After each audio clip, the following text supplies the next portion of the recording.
encore un mot. Comme je suis le dernier intervenant de ces 2 journées, j'aimerais en profiter pour remercier au nom de tous les intervenants, les organisateurs de ce beau colloque, donc en particulier le professeur Claudine Tiercelin, Alexandre Declos et Sophie Grand-Cyr. Donc, je crois qu'on peut dire que voilà, on a tous eu beaucoup de plaisir.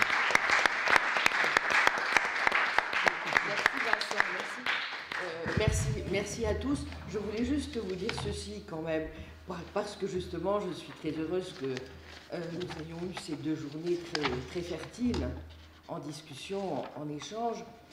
Le titre du colloque, vous l'aurez noté, c'était « Connaissance philosophique, connaissance des essences ». Et j'ai introduit le colloque en citant Martial Guéroult.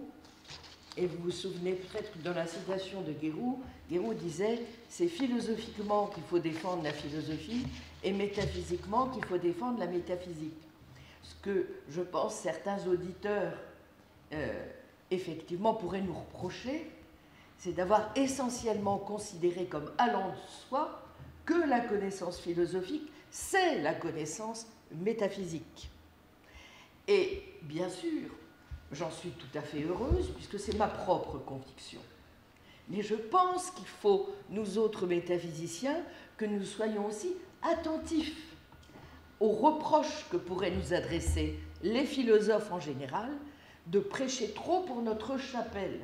Alors, bien entendu, en prenant la question de la connaissance des essences, à partir justement du problème que Bouvresse l'avait compris, le défi de l'intégration, c'est essayer de comprendre comment un certain nombre de connaissances que nous avons, nous sommes en mesure d'expliquer les contenus de nos connaissances par l'épistémologie, et donc de lier l'aspect métaphysique et l'aspect épistémologique, c'est central, bien entendu.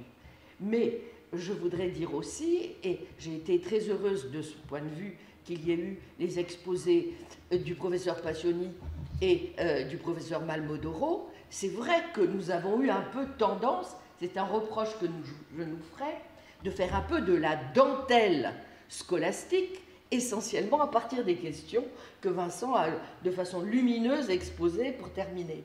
Et donc, j'ai évidemment un regret, mais qui est justement une sorte de manière de vous inciter à ce que nous prolongions nos travaux. Il y a tellement de questions qui tournent autour justement de l'essence, entendu, comme Pierre l'a dit tout à l'heure, la profondeur historique des questions. Bon, après tout, on aurait pu faire un colloque sur Étienne Gilson, n'est-ce pas? Bon, on aurait pu faire un colloque sur Leibniz et Descartes.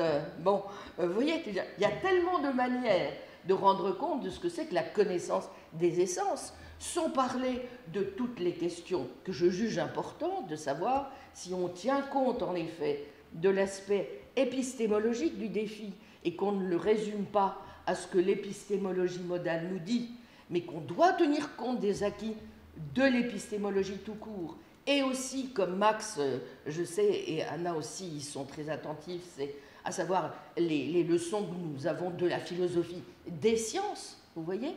Je pense évidemment que nous avons encore du pain sur la planche. J'ajouterai enfin, et vous vous souvenez peut-être de ce qu'a dit ce matin le professeur Passioni, quand Wolff a conçu son ontologie et son projet, et je pense qu'il faut s'en souvenir, sa finalité était pratique. Vous n'êtes pas sans savoir qu'actuellement, enfin, dans la vie de tous les jours, on entend le terme d'essence, d'essentialisation, d'essentialisme mis à toutes les sauces. Alors ce sont des sauces idéologiques, mais elles nous disent quand même quelque chose, vous voyez. Et donc je pense qu'il est de notre devoir de philosophe d'interroger aussi les aspects pratiques, éthiques et politiques qui sont liés à la connaissance des essences. Je suis convaincue, comme vous, que tant que nous n'avons pas notre logique en ordre, tant que nous n'avons pas notre métaphysique en ordre, tant que nous n'avons pas notre épistémologie en ordre, on ne peut pas commencer à parler, n'est-ce pas? Mais il faut après ne pas oublier les autres aspects de la question. Et donc, comme on n'a rien dit des espèces naturelles, de l'essentialisme, vous voyez, si vous en avez un petit peu parlé, Alexandre, mais il y aurait tant à dire, bien sûr.